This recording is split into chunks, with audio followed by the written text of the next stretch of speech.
Itu di atas itu pocong, sama kuntinya suka ketawa mulu. Jadi kalau sendirian malah nggak tahan lah kayak gitu kan. Kalau setiap malam tuh ada yang ngetok-ngetok kaca, itu pakai apa sih, tulang ini diketok-ketok. Jam berapa kira-kira? Kira-kira jam 11-an lah sampai jam 1. Ada perempuan tua. Kalau sekarang perempuan tuanya pindah ke bawah dekat kamar mandi. Tuh. Itu ada kakek-kakek. Laki-laki pun ada di itu udah sepuh tapi dia nggak bisa jalan. Dia ngesot kalau jalan. Untuk yang sosok kakek-kakek itu berarti udah ada yang pernah ketemu, Bu, dengan sosok? Saya pribadi ketemu. Kembali lagi bersama gua Adit. Dan sekarang kita lagi ada di channel Telusur.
Pabrik Air Depok adalah pabrik air kemasan yang terbengkalai sejak 12 tahun lalu, atau tepatnya tidak beroperasi sejak tahun 2010 silam. Menurut para warga sekitar, dari sebelum pabrik itu berdiri, sudah banyak nih hal mistis yang terjadi di sekitaran pabrik tersebut, hingga sering terjadi kecelakaan tepat di area pabrik itu berdiri. Setelah pabrik itu terbengkalai, menurut para warga, aura mistis dari pabrik ini semakin santer, menyelimuti pabrik tersebut. Bahkan pernah ada nih warga yang ditampaki oleh sosok yang ada di pabrik ini, dan orang tersebut sampai sakit dan muntah-muntah darah. Gua dan tim telusur beberapa waktu lalu mencoba untuk menelusuri lebih dalam lagi tentang sisi mistis yang ada di pabrik tersebut. Di sana kami bertemu dengan Bu Yanti yang sudah tinggal di area pabrik itu sekitar 12 tahun lebih. Dan beliau menceritakan beberapa kisah mistis dan sosok-sosok mistis yang menyelimuti pabrik terbengkalai tersebut. Nama saya Yanti, umur 45 tahun. Saya udah lama, udah hampir 20 tahun di sini. Saya tinggal di sini sebelum pabrik ini dibikin pabrik. Ini dulu bekas saya tinggal. Dulu saya tinggal di sini sama anak saya. Oh, iya. Dulu saya tinggal di sini sama ini aja, pabrik ini masih ada ininya. Sini. Masih ada karyawan. Jadi saya tinggal di sini. Terus begitu kosong, saya tinggal sendiri di sini. Ya saya takut lah, iseng lah tinggal di sini kan. Soalnya sering banget yang seliweran di sini kan dulu. Di sini ada dapur saya, dulu di dapur saya itu juga ada. Akhirnya saya milih tinggal di luar aja. Berarti kalau di sekitar sini adanya apa aja, Bu, sosoknya? Kalau yang di dalam dulu sini kan dapur nih, dapur saya tuh. Itu dulu ada anak kecil. Kalau yang di luar itu sukanya ketok-ketok dari ujung sana sampai ujung sini nih, kaca kan waktu itu. Ketok-ketok aja kaca terus jalan, balik lagi, jalan. Kalau dibuka pintunya nggak ada siapa-siapa, kayak gitu aja. Kalau yang ini. Kalau yang di atas tuh yang bikin nggak tahan sebenarnya yang di atas ya. Itu di atas itu pocong. Sama kuntinya suka ketawa mulu. Jadi kalau sendirian malah nggak tahan lah kayak gitu kan. Di balkonnya apa di mana, Bu? Iya di rumah atas ini. Oh, di dalam ya? Di dalam. Kalau yang itu mah suka seliweran aja lewat gini mondar-mandir. Nih di sini kamar mandi.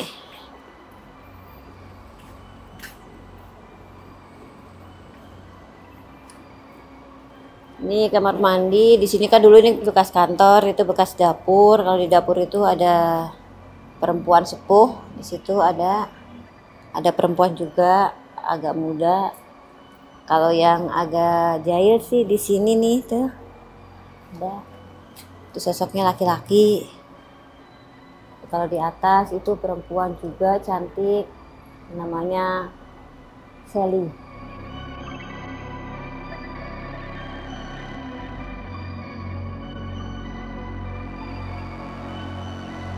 Kalau setiap malam tuh ada yang ngetok-ngetok kaca, itu pakai apa sih, tulang ini diketok-ketok.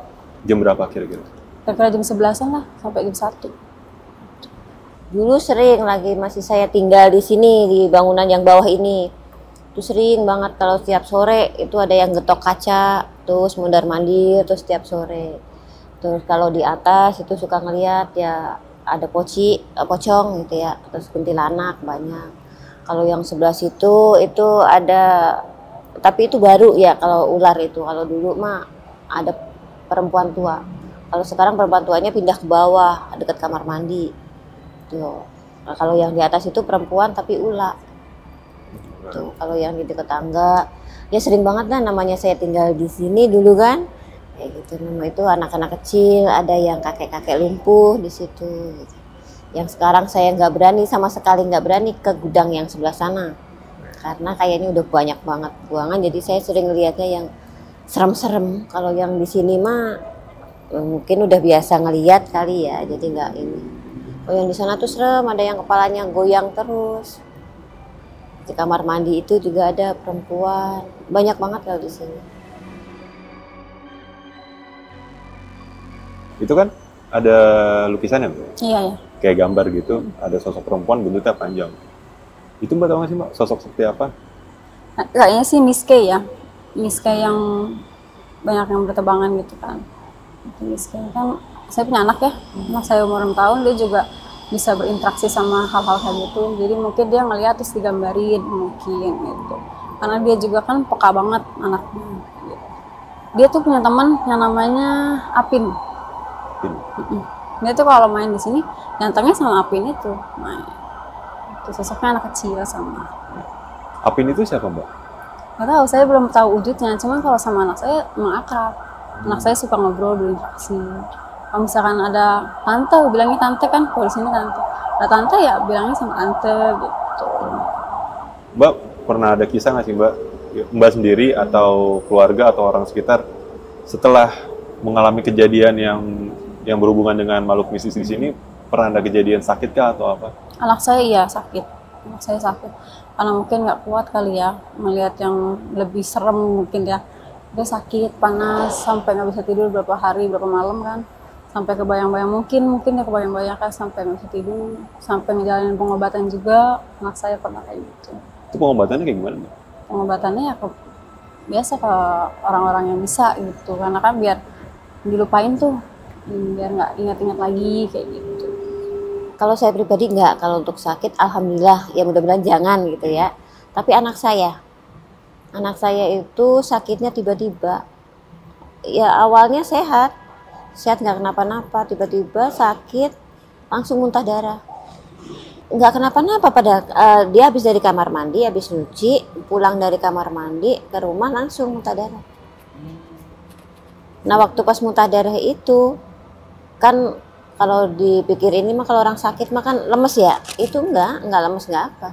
Dia langsung lari lagi ke kamar mandi, pengennya dia kalau ini ada di kamar mandi terus. Tapi kalau anak-anak dulu, makanya sekarang anak-anak mereka yang tetangga tuh nggak boleh main ke sini. Dulu sering gitu, anaknya kalau pulang dari sini tuh yang sakit lah, yang sakit panas, yang apa gitu. Jadi anak-anak mereka nggak boleh main ke sini gitu. Cuman kita aja yang di sini, cuman saya, anak-anak saya, udah kayak gitu doang. Itu disembuhinnya gimana Bu? Mungkin dibawa ke orang yang bisa, dimintain air atau apa kayak gitu. Kalau saya kan nggak pernah ngikut kayak gitu ya, diapain nggak. Yang penting anak saya, cucu saya di sini main nggak apa-apa kayak gitu aja. Tapi kalau tetangga nggak boleh, memang anak-anaknya. Cerita mistis di pabrik ini nggak cuma segitu aja nih. Bu Yanti dan Dila menceritakan kisah mistis mereka sendiri ketika ditampaki oleh sosok-sosok mistis penunggu pabrik air ini. Dan mereka juga membagikan nih sedikit sejarah awal berdirinya pabrik ini dan juga tragedi naas yang pernah terjadi di pabrik air ini. Karena kebetulan Bu Yanti dan Dila ini sudah tinggal di area pabrik ini sebelum pabrik ini berdiri. Jadi dia tahu persis apa saja yang pernah terjadi di area pabrik air ini. Kalau interaksi enggak ya, soalnya saya takut ya. Jadi begitu saya ngelihat dia papakan sama dia gitu, ya udah buruan saya kabur duluan. Kayak yang contohnya yang di kamar mandi waktu saya mandi. Itu begitu saya nengok ada dia, ya udah saya langsung aja kabur kayak gitu. Kalau yang di kamar mandi itu perempuan memang yang itu mah agak-agak jahil. Di setiap itu pasti ngelihat dia gitu. Itu sosoknya kayak gimana, Bu? Bentukannya? Yang di kamar mandi perempuan berambut panjang kayak gitu. Cuman memang wajah nggak terlalu diniin ya, soalnya wajahnya yang sebelah ini ketutup rambut gitu. Perempuan yang sering kelihatan di sini paling banyak memang perempuan. Kalau berinteraksi sih alhamdulillah nggak pernah ya, jangan sampai gitu kan. Kalau ngelihat sering lihat anak kecil gitu kan, lagi di tangga lagi main kayak gitu sering. Kalau lagi hujan-hujan gitu kan sering. Terus ngelihat nenek-nenek juga yang di dekat kamar mandi itu juga ada. Kalau nenek itu suka berubah wujud ya. Kalau yang di rumah suka berubah wujud itu aku juga nggak tahu awal mulanya kan di sini ikutnya, terus ngikut ke rumah kan terus suka berubah wujud. Kadang-kadang jadi ibu, tapi paling sering sih jadi ibu aku ya. Suka ke dapur kan, aku suka ngikutin dong, kata aku kenapa kok ibu ke dapur gitu kan. Terus pas udah diikutin ya udah nggak ada aja. Kalau yang di belakang itu sosoknya gede, tinggi, hitam. Paling di situ. Tapi saya sekarang nggak berani nganterin ke situ ya. Dari situ itu orang tinggi, gede, hitam. Di pojok? Iya, ada lorong situ. Oh, ada lorong. Ada lorong. Saya di sini paling nggak berani ke lorong itu memang. Saya kalau ngisi pulsa aja itu ngisi token di situ aja, iseng pasti. Pas waktu saya ngisi token, awalnya kelihatan, saya dari jauh kelihatan tokennya memang ada tulisan di situ. Nah pas begitu saya deket dia nggak ada tokennya itu, nomor token itu dipencetnya nggak ada. Ya udah saya mundur, sama bapaknya disuruh mundur, ntar aja ngisi tokennya gitu. Nggak ngelihat persis gitu, jadi cuman hitam kayak gitu aja, gelap kayak gitu. Dulu waktu saya ini masih ada mesin-mesin, masih ada itu kan suka kalau ini kata bosnya suruh ngecek gitu, ngecek. Begitu saya ngecek ke dalam, tadinya waktu saya datang itu kan mesin datang itu ada 6. Pas begitu saya lihat sebulan kemudian gitu kan saya lihat kok cuma ada 1 gitu, yang 5 kemana gitu kan. Saya bingung, saya keluar lagi tuh nanya bapaknya kan. Saya masuk lagi ke situ, pas begitu saya nyariin maksudnya tuh kemana gitu kan. Pas itu yang 1 itu didudukin sama perempuan, rambutnya di kesiniin sebelah, satu di sebelah, lagi ayun-ayunan aja di situ, lagi ngegelayutan. Udah saya begitu kabur lagi marahin bapaknya, balik lagi ke situ sama bapaknya, ada 6 mesinnya utuh. Memang ada 6, tapi waktu saya ngelihat sendirian itu ada 1, ada posisinya di tengah-tengah lagi, padahal tengah-tengah itu kosong, seharusnya kosong gitu. Tapi mesinnya ada di tengah. Pas dilihat nggak taunya ada itu perempuan itu. Terus yang di tangki waktu itu di ujung sana tuh ada tangki gede itu, tangki besar. Itu gitu, tangkinya tuh sempat nggak ada. Dan kan kalau kita angkatin orang 1 apa orang 5 pun nggak mungkin, masalahnya tangkinya gede banget udah gitu kan, didrat gitu. Itu pun sempat nggak ada. Nggak ada, nggak lama kemudian pas kita keluar ada lagi kayak gitu. Jadi sering kayak nggak ada gitu, barang itu nggak ada gitu, tapi ntar kalau ini ada lagi kayak gitu. Kalau makhluk gaib sih banyak ya, kayak misalkan yang pada kerja di sini waktu itu orang Kerawang kan ada, itu sampai nggak berani tidur sendiri. Jadi kalau tidur tuh kakinya pada diiketin sarung karena suka diganggu kan, suka ditarik-tarik kayak gitu. Sebelum pabrik ini dibangun, ini tadinya apa, Bu? Yang sebelah sini kayak kebun-kebun gitu, kalau yang sebelah sana itu rawa.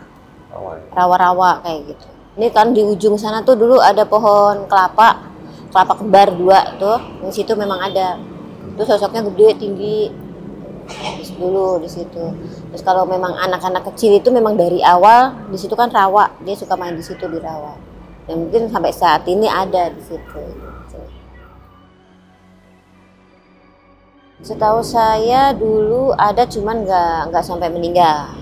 Jadi waktu di situ tuh kan dulu rawa, pengurukan rawa itu di situ ada karyawannya dulu, pegawainya yang jatuh ke situ sampai kena besi.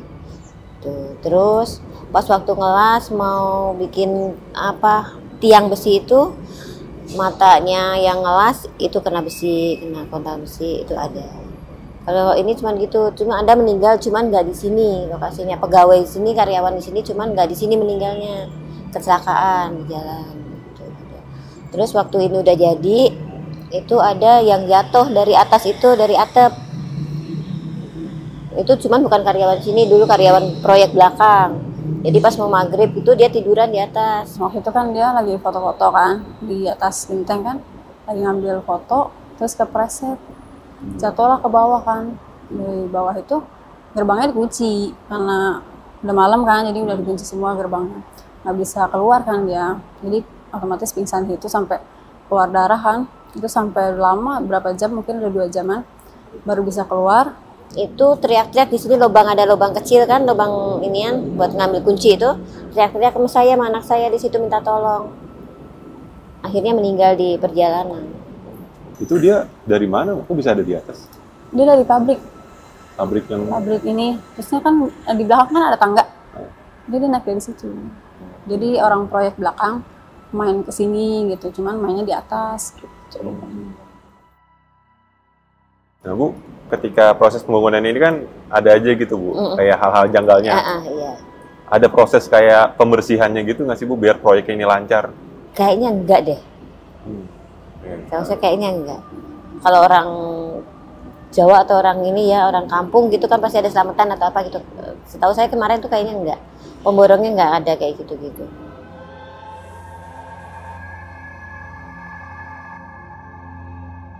Seperti yang dituturkan Bu Yanti tadi nih, bahwa pabrik ini belum pernah diadakan upacara syukuran atau selamatan semenjak pabrik ini didirikan. Dan itu semua membuat gua berasumsi nih bahwa itu adalah salah satu faktor kenapa pabrik ini sampai memiliki aura mistis yang begitu kuat. Bahkan menurut Bu Yanti dan Mbak Dila, warga sekitar pun turut mengalami hal mistis yang kemungkinan berasal dari sosok-sosok penunggu pabrik air ini. Cerita yang Ibu dengar dari warga sekitar tuh pernah ada nggak sih Bu, orang-orang sekitar yang ngalamin peristiwa aneh gitu? Yang ngeliat sih, kalau yang lewat sini ya sering, ya hampir sama, memang itu orangnya kayak gitu, yang mereka lihat. Ya di sini kan kayak yang sebelah saya apa itu kan, memang kalau sore di sini nggak ada yang berani ke sini. Kadang-kadang siang pun katanya juga ada yang ngeliat kalau orang buang sampah, buang apa itu katanya ngeliat kayak gitu. Kadang-kadang cucu saya main sini juga suka ngeliat. Sering banget kayak Grab nganter makanan, itu tuh sering banget nanya sama aku, Mbak tahu alamat ini nggak gitu kan. Padahal titiknya nggak di sini, cuman sering ada yang mesen ke sini. Kalau buat ini ya sering banget. Aku berkali-kali sih. Oh gitu. Berkali-kali. Sampai saat ini? Sampai saat ini, kemarin juga masih ada kayak gitu. Oh gitu. Aku bilang di sini nggak ada perumahan, aku bilang gitu kan. Tapi tetap aja dia, apa ini titiknya di sini? Kalau yang nyasar-nyasar itu jam berapa sih, Mbak? Jam 11, di atas jam 12, pokoknya jam 11, jam 12 gitu. Jam pokoknya ya udah meranjak ke ini lah malam. Kalau yang syuting kemarin itu pakai film, itu yang kesurupan ada. Mungkin dia nggak minta izin dulu kali ya, kayak gitu. Ada yang kesurupan. Nggak tahu dia tiba-tiba katanya mual terus langsung kesurupan kayak gitu aja. Saya bilang kalau masuk ya permisi ya, minta kopi, gitu, nggak apa kasih, kayak gitu aja. Dan ngemintaknya mereka nggak banyak sih, paling mereka kasih kopi aja kan udah. Gitu. Ada nggak sih Bu, orang datang ke sini nih untuk nyari pusaka atau nyari ilmu gitu Bu? Baru kemarin ada 2 bulan apa 3 bulan yang lalu ada. Itu orang dari daerah mana ya kemarin itu? Katanya sih izin mau penelusuran apa gitu, nggak taunya dia nyari-nyari gituan. Terus katanya sih nemu paku emas apa katanya gitu. Di ujung itu dekat rumah saya yang itu. nemu 2 biji katanya. Makanya waktu kemarin dia minta izin lagi ke sini, ya nggak diizinin lagi. Soalnya kan takutnya rusak kayak gitu, yang orang yang udah ada di sini kayak gitu aja. Takutnya ntar mereka pada marah, imbasnya ke kita yang deket gitu, tetangga gitu. Gitu aja. Makanya kalau orang yang kesini niatnya mau jelek, ya nggak dikasih, kayak gitu aja. Tapi dia ceritain nggak Bu, itu bendanya dipakai buat apa? Enggak, dia cuma nunjukin kalau itu katanya paku emas kayak gitu aja. Ibu ngeliat tapi? Saya ngeliat waktu itu, saya bilang, Pak kalau bisa jangan diambil yang ada di situ, saya bilang. Tapi kata dia nggak apa-apa kok Bu, katanya mau ngikut kayak gini-gini. Makanya pas berikutnya dia minta izin lagi, ya nggak saya kasih. Takutnya mereka pada marah, imbasnya ke kita yang tetangga di sini gitu. Itu waktu saya tidur, itu tuh didatengin asap, itu lama-lama berbentuk kayak kepala orang kan, cuma setengah doang. Itu pas saya melek, dia ikut melek, terus senyum gitu kan. Itu yang bikin saya takut malam kalau lagi tidur kan, posisinya lagi tidur, jadi langsung kebangun kayak gitu. Itu cuma sekali atau beberapa kali? Itu sekali, terus kalau dipegang itu memang berkali-kali. Kalau dipegang, itu di bagian kaki, sering dipegang, di sini sering dipegang. Lagi jalan biasa, aku kira kan aku nyenggol sesuatu gitu ya. Aku lihat nggak ada apa-apa. Tuh. Sering sih. Gitu. Ada kayak bekas luka gitu nggak sih Mbak pas dipegang ini? Biru-biru biasanya, kayak luka lebam. Cuman kalau dipegang nggak sakit. Biru-biru aja. Selama Ibu tinggal di sini, pernah dengar suara-suara aneh nggak sih Bu dari sini? Paling nangis, ketawa, paling kayak gitu. Anak-anak mainan, ya teriak-teriak kayak gitu-gitu aja sih. Itu mah sering, apalagi kalau hujan-hujan gerimis-gerimis kayak gitu tuh, pasti itu rame banget anak-anak kecil yang teriak-teriak lah, yang apalah, yang lari-larian kayak gitu. Ya kadang-kadang lagi duduk atau nonton TV atau apa gitu, kadang-kadang kedengeran aja. Kayak gitu nangis, kan suaranya kayak yang lamat-lamat dikit-dikit, terus tahu-tahu kayak agak jelas kayak gitu. Kayak gitu aja. Tapi kita orang udah saking lamanya ya udah 12 tahun dah. Paling dari situ kayak gitu aja udah. Yang dominan perempuan yang sering keluar. Tapi ada yang jaga, kalau kata orang memang yang jaganya ya itu ada kakek-kakek. Laki-laki pun ada di itu udah sepuh tapi dia nggak bisa jalan. Dia ngesot kalau jalan. Untuk yang sosok kakek-kakek itu berarti udah ada yang pernah ketemu Bu dengan sosok? Saya pribadi ketemu. Itu pas lagi Ibu ngapain ketemu? Nyapu, ya biasa saya di sini nyapu apa gitu sering. Kadang-kadang saya lagi ngambil air, dia suka keluar. Tapi ya yang kalau sering ganggu mah ya yang itu aja yang di pojokan itu. Sering iseng. Kalau asalnya dari mana saya nggak tahu ya. Soalnya ya saya orang nggak ngerti begituan, jadi ya udah begitu ngelihat ya, oh mungkin dia di situ gitu aja udah. Sayanya malah yang pergi kayak gitu aja. Dia takut kan, kita orang awam lah nggak ngerti gitu-gituan gitu. Kita mikirnya ya udahlah mungkin itu tempatnya dia gitu. Yang penting saya nggak ganggu dia, jangan ganggu kita gitu aja. Oke, cerita barusan menjadi penutup dari video telusur episode kali ini. Dan gue mau minta bantuan sama kalian nih. Kalau kalian punya rekomendasi tempat yang angker untuk kita telusuri, kalian bisa langsung aja nih DM ke Instagramnya Lentera Malam di lenteramalam.id. Dan kalau bisa sih kita dibantu untuk mendapatkan kontak person nih. Orang-orang yang bisa kita mintain izin untuk melakukan penelusuran di area tersebut. Dan lebih bagus lagi kalau bisa kalian para penonton telusur ini, kalian bisa nemenin kita saat prosesi syuting di lokasi tersebut. Dan untuk saat ini kita baru bisa ngambil daerah-daerah yang ada di sekitaran Jabodetabek. Belum kita ambil untuk di luar Jabodetabek. Jadi buat kalian yang punya rekomendasi tempat horor buat kita telusurin, langsung aja DM ke Instagramnya Lentera Malam di lenteramalam.id. Yaudah, paling gue rasa video kali ini cukup segini aja. Dan buat kalian yang sangat suka dengan video dokumenter horor seperti yang tadi gue suguhkan, kalian bisa langsung aja subscribe channel Telusur ini. Karena channel Telusur ini berbeda dengan channel Lentera Malam. Oke, gue Adit dari Telusur dan juga Lentera Malam, izin pamit. Bye.